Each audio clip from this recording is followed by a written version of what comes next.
Mr. Craig Collins, welcome Scott. to the Optimized Advisor podcast. It's good to have you. You are a Thank short timer, my friend. You are a short timer.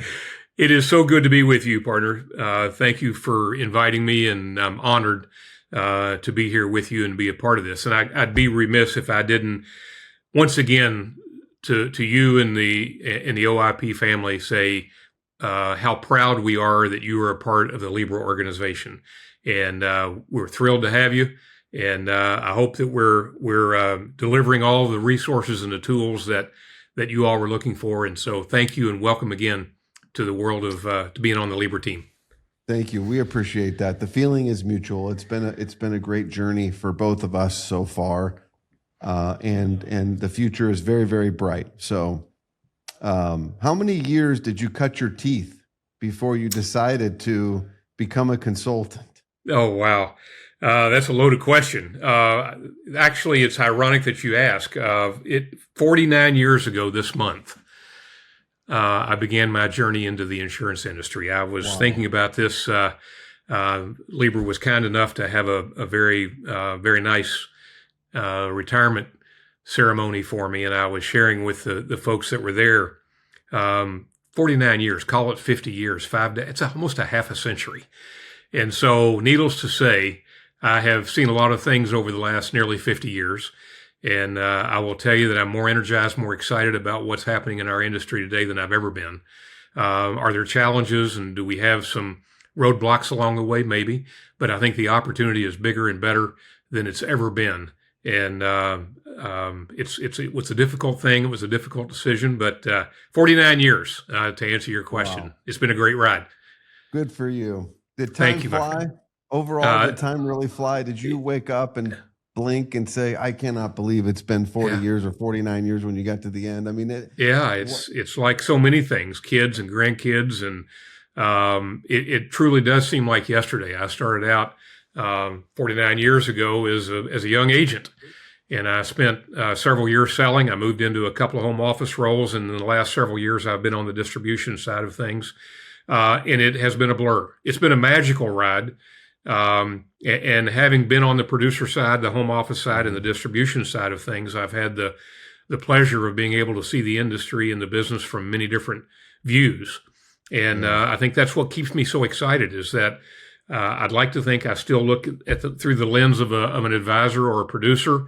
But having that corporate experience was valuable, but this is where it starts and ends on for me. It's the distribution side of the business, and again, that leads to my excitement about where we're going. Did you? And my last personal question: did the industry find you, or did you seek out the industry? It's a great question, and the answer is actually it was a combination of both.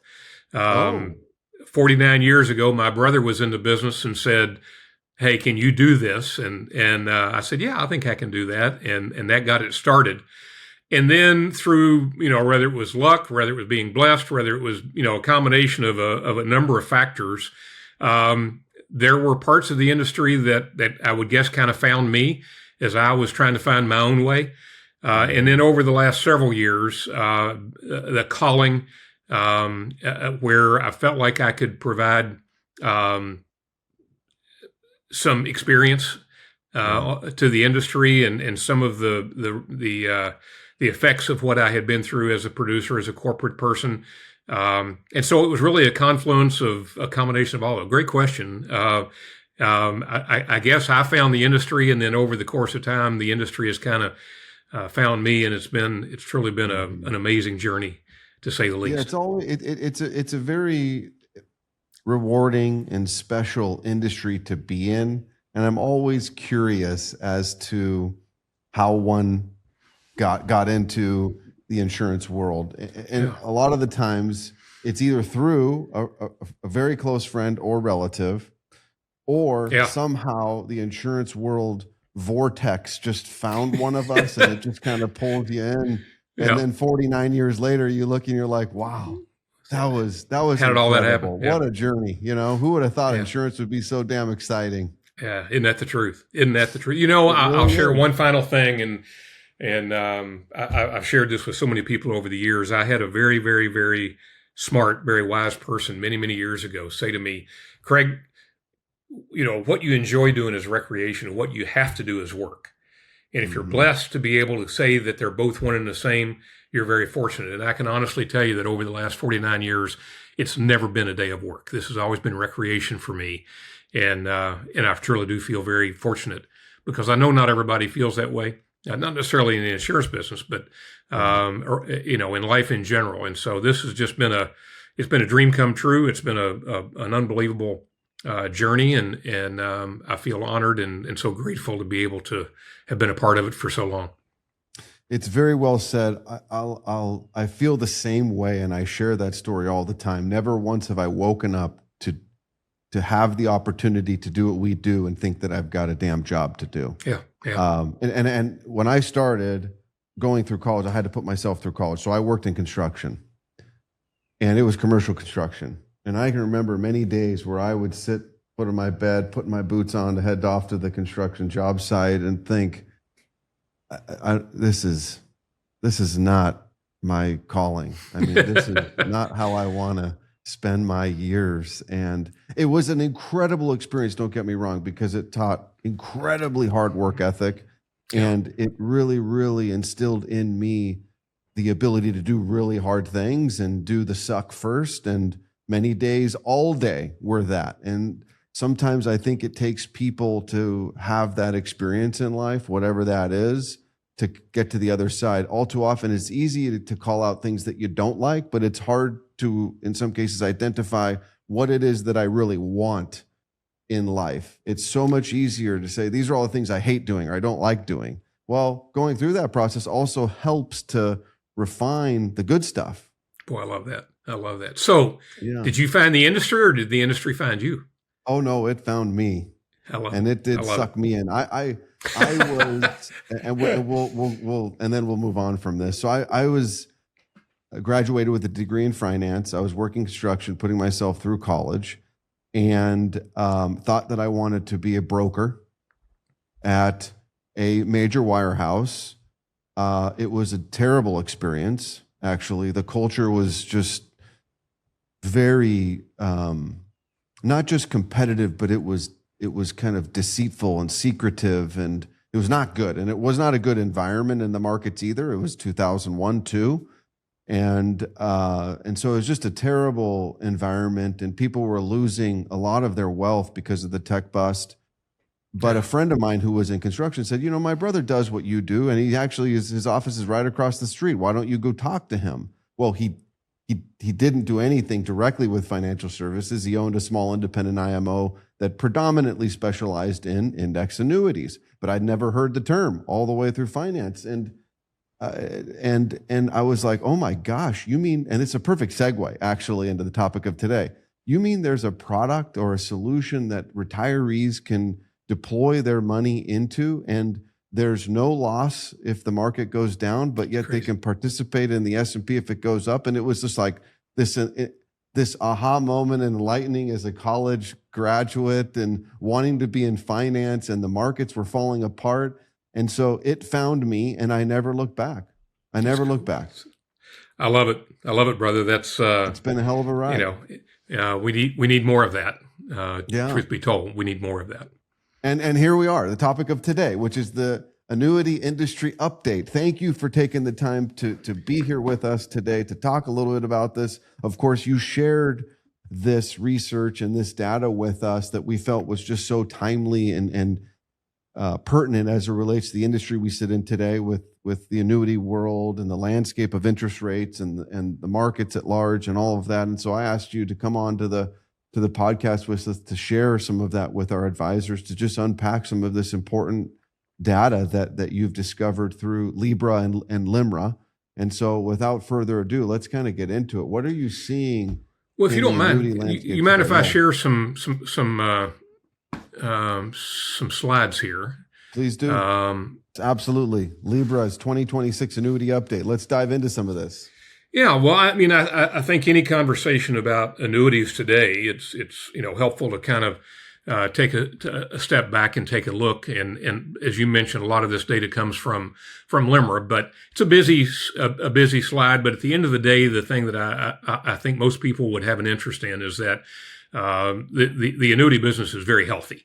If we look back over the last several years, from 2013 to 2025, we've seen pretty significant growth. Literally, we've almost doubled the business over that period of time. Last year, annuity sales overall were up about 6%, 9 straight quarters. This is amazing. 9 straight quarters of over $100 billion in total annuity sales. And in 2025, we can see that the total represented by the blue line there, the blue bar, is about almost $500 million of annuity sales. You see that the red line represents the fixed business, and wrapped up in that, of course, is fixed indexed annuity business. The green line represents variable, and you can see that the fixed business has outperformed almost triple the variable side of things. We'll talk a little bit more about that in a minute. But overall, the annuity business is healthy. It's growing. And I don't see any reason to anticipate that's going to change or Can maybe you go back to that for a minute? Yeah, I'm sorry. Sure. Yeah, let's look at that here. I want to unpack a little of this, just some observations that I'm seeing here. So what's interesting is and as we know, interest rates were flatlined for a decade plus. And the annuity sales reflected that flatline of zero interest rate environment, low treasury, 10-year treasury predominantly. But then all of a sudden to 21, what happened? Interest rates started to rise, treasury started to rise, and annuities, the distribution and the sale of the placement, let's call it, of these annuities predominantly, it's 2/3 to 1/3, 2/3 fixed to 1/3 generally the registered variable counterpart. And what I see here is essentially, what is that, 110% growth over from 20 to 25, basically. Yeah. So more than a double in a 5-year period. And that's I'll share some thoughts as we begin to wind down.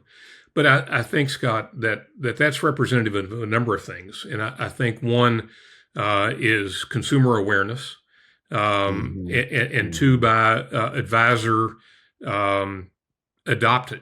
We have more advisors today that are utilizing annuities in not just the income side of things, but also in the wealth accumulation side of it. We'll look at some of those numbers as we go through this. But I think there's that didn't happen by accident. I think there's a number of factors that have influenced that. It's not just rate driven.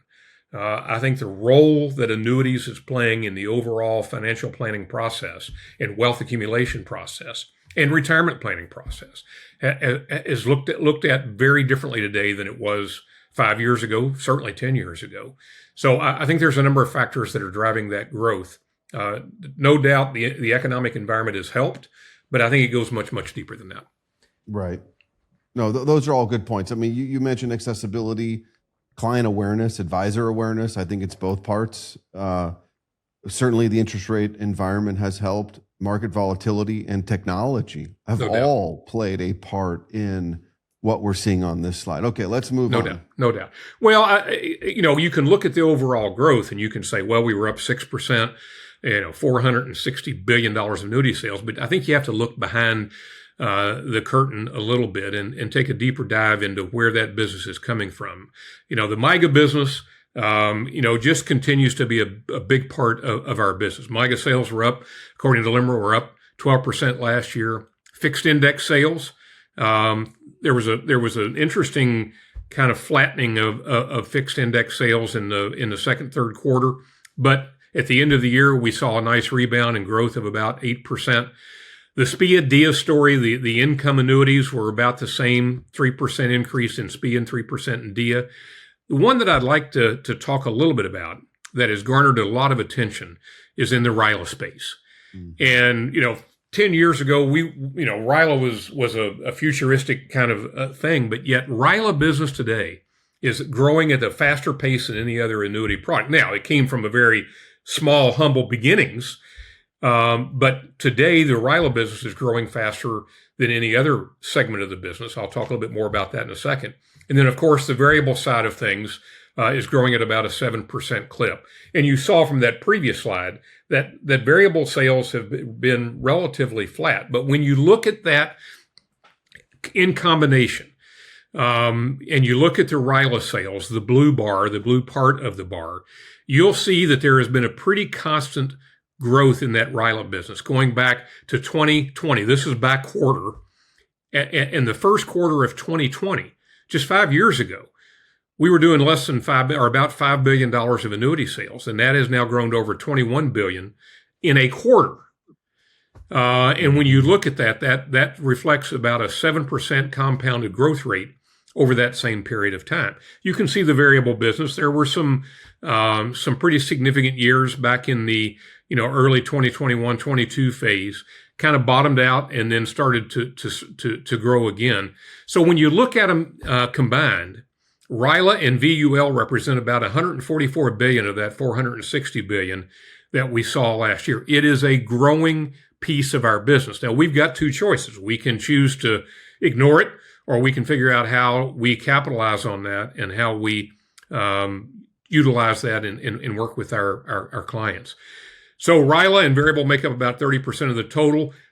But again, to the comment I made earlier about the growth of RILA, if you look at 2025 sales compared to 2015, 10 years ago, the business is 20 times greater than it was. Now, it's still a small percentage of the overall annuity sales, but you cannot ignore, you cannot deny that RILAs have figured out a place, how we access them, how we get, the conversation with the client about them. I think there's a lot to be learned. And I think a lot on the distribution side is trying to figure out, how do we embrace it? How do we gain access? There's very few carriers, interestingly, that offer RILA to independent distribution. That is changing. I've been fortunate to sit on advisory boards and sit with a number of carriers, and I can literally tell you that every one of them that are in the, that are a major player in the index space are looking at RILA and trying to figure out how to go to market with that. Right. So, Scott, I don't know if you've got thoughts on it, if you want to comment on that, but I share that to say that we should no longer ignore it. How do we tap into it, or if we tap into it? But we've got to realize that RILA has certainly got a place in the world that we're in today. Right. Yeah. No, I think those are very good insights. Look, a couple takeaways. One, we fully agree that it's a very important part of the annuity puzzle as we go forward, without question. The industry does have some execution to work on with access to distribution. Good word. The design of the products that we're going to utilize. You also have this growing distribution force of the advisory space. And so the more that carriers can implement and institute annuity solutions that integrate seamlessly into a fee-based advisor's practice, RILA included, if that's possible at some point in time, are all going to be very important pieces to the puzzle as we figure this out. It's exciting to have innovation. Innovation brings interest, that helps as well. The only kind of clarity point I would make is that, and you touched on it, it's easier to see robust annual growth in a product channel that is still young, and seeing relatively smaller numbers to its significantly more mature counterpart. Because the other part of the percentage numbers would be, okay, what's the actual premium increase year over year compared VA and RILA combined? You said it's about $144 billion versus its counterpart of fixed annuities, which include index annuities. it'd be interesting to see what the year over year premium growth is amongst those three categories as well. But to conclude, we totally agree. It's an area that we should all take a much closer look at. It is an innovation. It's a product channel that's not going anywhere. No, it's not. And it's exciting. And I think that's my message, is that RILAs are here to stay. They're not going away. Mm-hmm.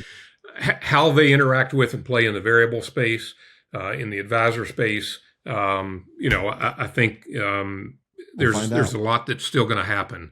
And we're excited about it. Moving on, and I don't want to dwell on this, but one of the questions that I seem to get a lot is, we look at MYGA sales, and the one question I get is, there's an awful lot of discussion, certainly with the current administration, about lowering interest rates.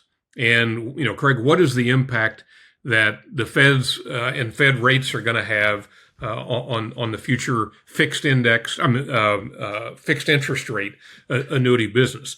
And if we go back and if we look over time and we look at the 10-year Treasury relative to MYGA sales, you can see there's some correlation. They don't always go up and down at the same pace. The one thing that we do know is that it's not a criticism, it's just a statement that insurance companies are typically very quick to lower rates, but they're slower to raise rates. And there's a good reason for that. There's a lag in what they do. But interest rates alone do not impact the rates that we're going to be seeing on fixed rate deferred annuities, or MYGAs as they're called. There's so many other factors, primarily and chief among them are the bond rates. And historically, we've watched stocks and bonds move in opposite directions. That's not necessarily the case right now. It's not to say that it won't revert back to that. But we've seen the bond market continue to be relatively strong post-COVID, 2020, 21. When the tightening of the market took place, we saw a lot of impact in the economic environment. But post that, starting in 2021, 22, we watched as 10-year treasuries, as highly rated AAA, even AA rated bonds, continued to hold their own, even in the face of equities in the stock market continuing to grow at pretty impressive rates. So I think when we step back and we look at the economic environment at a high level, we can't just focus on what are the Feds going to do. And I know there's some people that have panicked, that if the current administration gets its way, we're going to see interest rates drop and annuities are going to no longer be a viable option. I don't believe that to be the case. I think as long as the bond market, continues to remain strong, as long as we see equities growing, the volatility is there. It's there to stay. It's not going to go away anytime in the foreseeable future.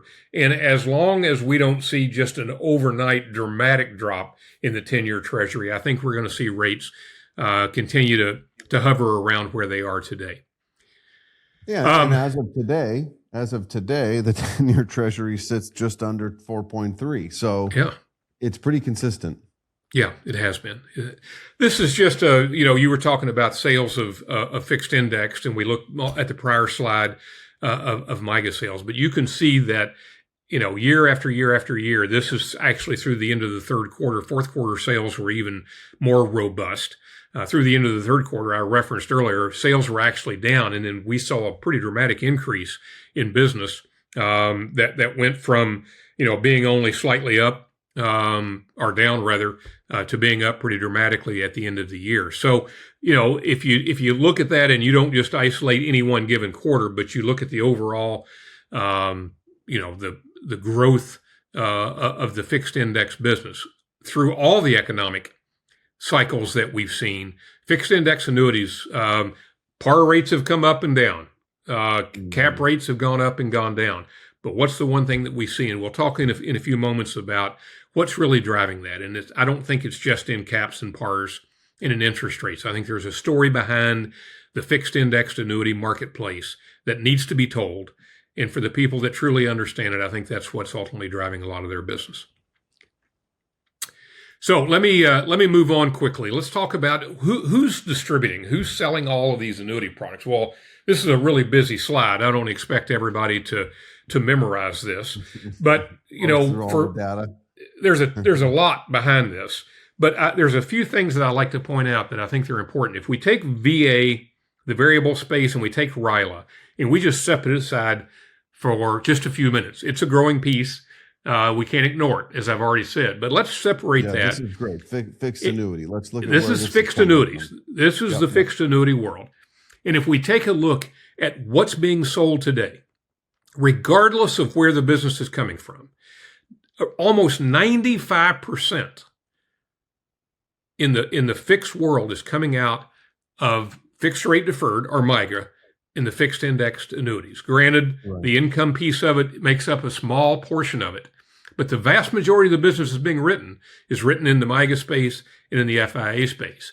And then if we take a step back and we look at who's selling it, we can see that the vast majority, 2/3 of all of that business, is coming out of independent BDs, out of independent advisors that aren't registered or affiliated, and 23% of that is coming out of what we refer to, or the industry refers to, as full service national BDs. So think of the Ceteras or the OSECs of the world that are large national BDs. But if you look at that, 2/3 of the business and roughly 95% of the business that's being written is coming out of the areas where I think the majority of the people that are here on this podcast probably play. So I don't know if you have any thoughts on that or reflection on that, but that, to me, when I talk about our future and where we're going and what excites me, I look at product development. I look at the way that the products are being received by advisors. We look at where the business is coming from. I can't help but be energized about where we're headed in the annuity world. Yeah, I mean, you look at so certainly let's just parse a couple of these first banks overwhelmingly are distributing fixed annuities. They are the largest distributor of fixed rate annuities, whether it be, a truly deferred fixed annuity or a MIGA. And that's been the case for decades. Now, when you look at what you're highlighting there, the independent space, it is very enlightening. It's very exciting because you can see what's happening to a blend between consumer as well as the advisor space and opening up their aperture to the adoption of a fixed or index annuity as an alternative to maybe a bond in a portfolio, or even to some extent as an alternative to equities in a portfolio.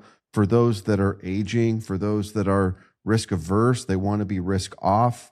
And as part of a balanced portfolio, that's been a long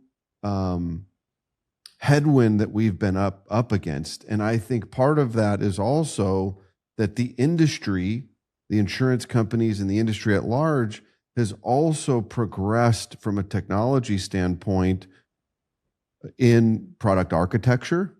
No doubt. Providing the product solutions that actually emulate that of a financial advisory space, shorter duration, really, really gearing the products for consumer first, which I would say, historically speaking, on the index annuity side, if I'm being critical and honest, haven't always been the case. So you're seeing a lot more institutional players insert the annuity architecture and the annuity development space. You've also got the implementation of technology, DTC integrations. We didn't have that to the extent that we do now for many years. You've also got a lot more willingness of insurance carriers to invest in the electronic transfer of funds and really, really meeting the investment world where it has been at for a number of years. All of that helps the integration and the adoption rate at the advisor level. And like you mentioned, it's also the consumers who are being more aware of these, the accessibility to them has all helped. Well, it's a great segue to this quote. I saw this quote from Jason not long ago, where he said, annuities aren't just sold, they're starting to be bought. And those that have been in the insurance business for a while will know that forever, primarily about life insurance, but forever the belief has been that people don't buy insurance. It has to be sold. But Right. based on what Jason's saying, Jason's the executive director for the Retirement Income Institute at the Alliance for Lifetime Income, and he says that shift in mindset may be the key to unlocking the next wave of growth, that consumers are beginning to look at annuities and are buying annuities. They're not waiting, as we have historically have seen, for somebody to come and sell them an annuity. They are understanding, whether it's because of family environment, because of its economic environments, whatever it may be, they're beginning to understand the role of annuities. And again, that focus on guaranteed income is playing a big part of that. And so it was very timely for your comment. But I think consumers are beginning to, at a level that we've never seen before, are beginning to appreciate the role of annuities. And they don't have some of the stigmas that have been associated with the annuity business over the last several years. We've talked about accumulation mostly to this point. I mean, you've touched a little bit on income, but the fact that annuities are not just safe accumulation plays or a wealth accumulation strategy, we'd be negligent, Craig, if we don't talk a little bit about the other solutions that the annuity landscape is providing in today's marketplace, i.e. guaranteed lifetime income and Amen. or long-term care planning.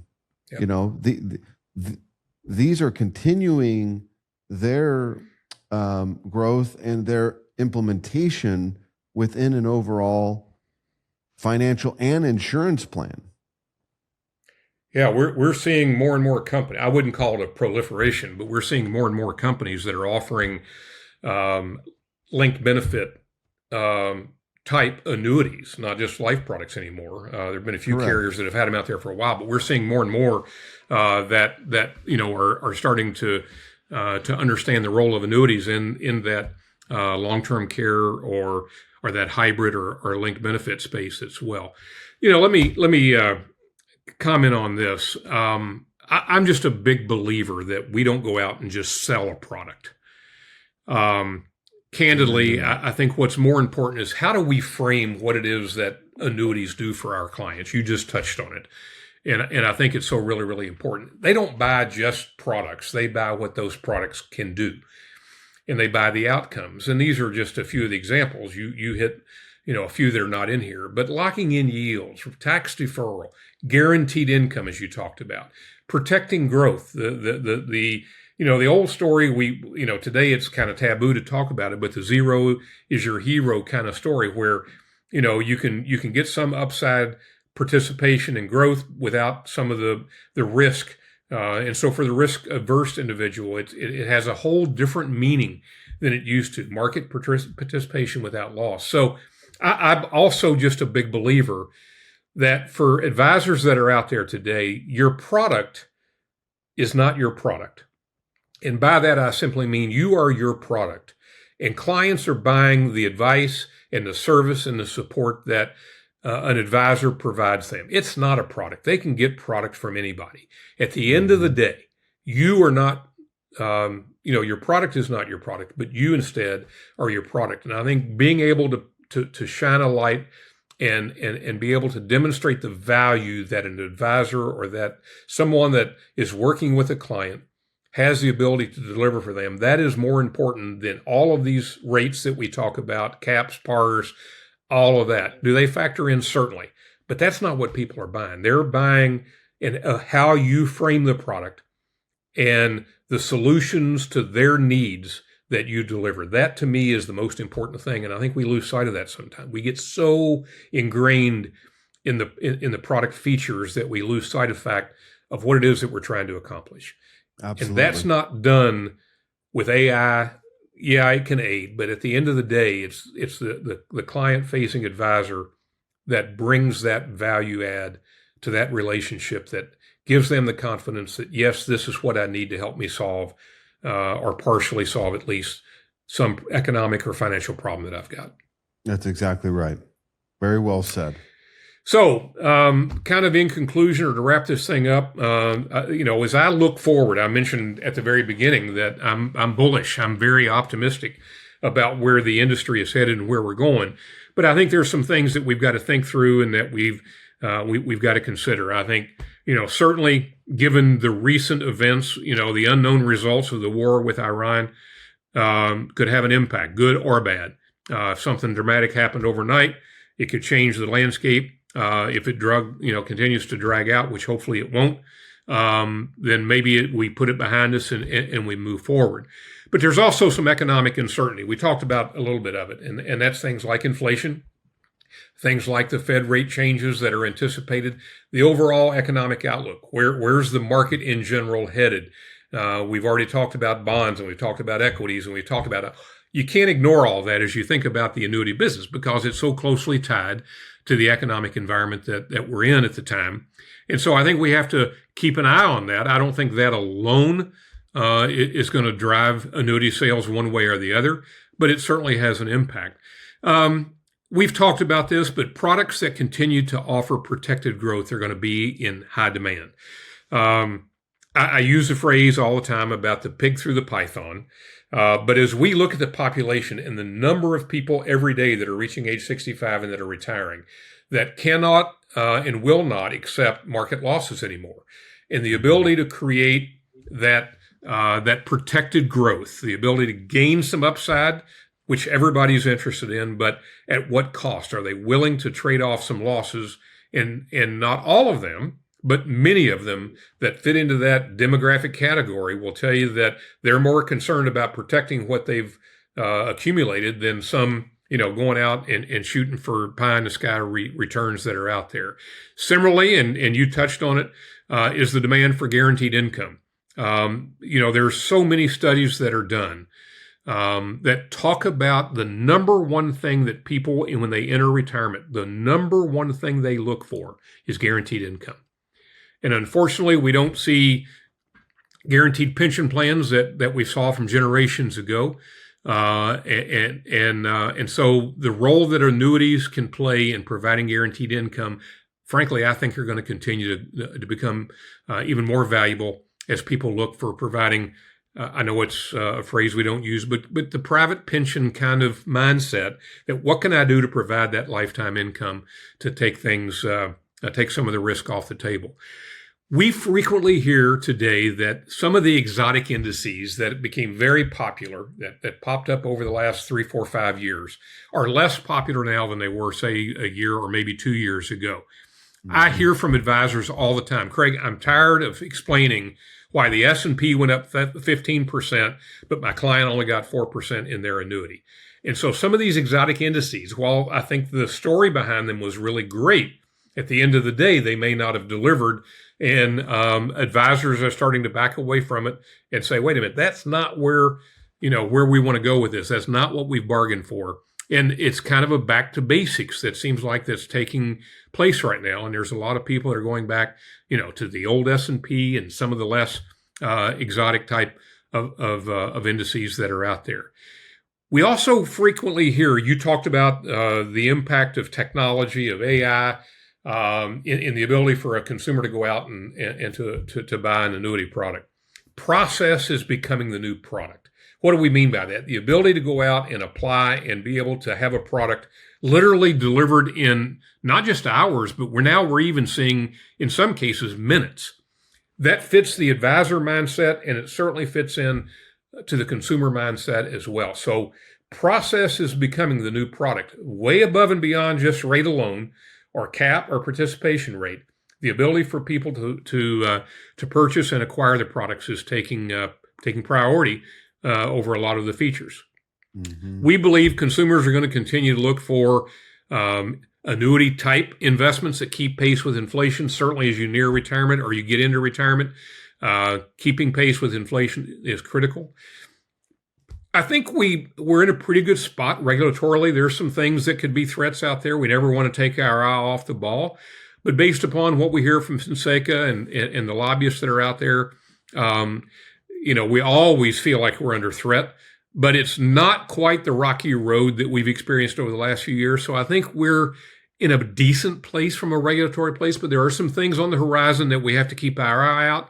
And it's a great opportunity to say that if you don't support or you're not participating in some of the industry associations that provide, the lobbying efforts, it's very, very important as an industry that we support all of that. We've already talked about technology and where's that going to go? Where's AI going to take us in the annuity space? And I think really important one, and part of what generates my excitement is what we think about as money in motion. And if you think about it, over the last 3 years alone, there have been $1.5 trillion in new annuity sales, $450 billion of it alone in fixed rate deferred annuities. There's going to be a lot of money in motion over the next 3 years. Whatever the interest rate environment may be, when we have people that are coming out of interest rates that are up for renewal, it doesn't make any difference what the interest rate was when they were purchased. Whatever the current interest rate is what it is that they've got to deal with.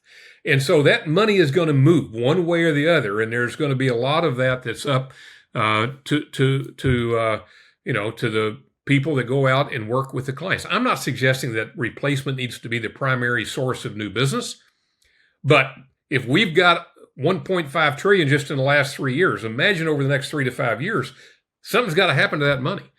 And then lastly, and we've already kind of beat this one to death, but the RILA space. There's a massive opportunity for both carriers and for distribution.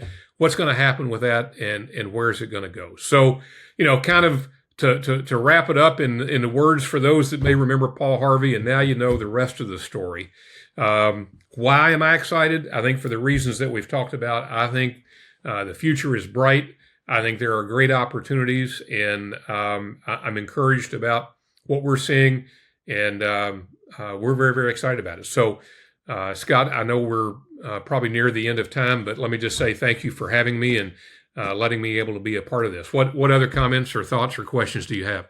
Yeah, that was a very helpful and insightful slide. I would say I would take away 4 major points to close with that, and summarize it briefly, is aging Americans are seeking risk-off assets with yield. Love that. Yeah.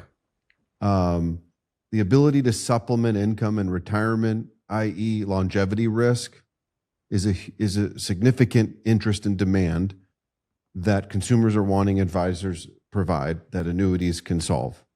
You've got the aging population and this extended care, i.e. long-term care dilemma. And so true planning in that respect has never been greater than it is today. I mean, the need to plan and leverage retirement assets to protect against that extended care cost, that long-term care cost, is a critical initiative that advisors should adopt. And then you've got just this incredible money supply that's going to find a home somewhere. One way or another. So yeah. Why not it be, look, diversification is key. Annuities will continue to play a critical role in an allocation of that money supply and those assets that are sitting looking for safe yield. No doubt. Yeah. Craig, this has been very informative. This is definitely the category of talking shop today, but certainly insightful and timely as we professed in the beginning. I appreciate you tuning in. To all of our listeners, thank you. Until next time, cheers.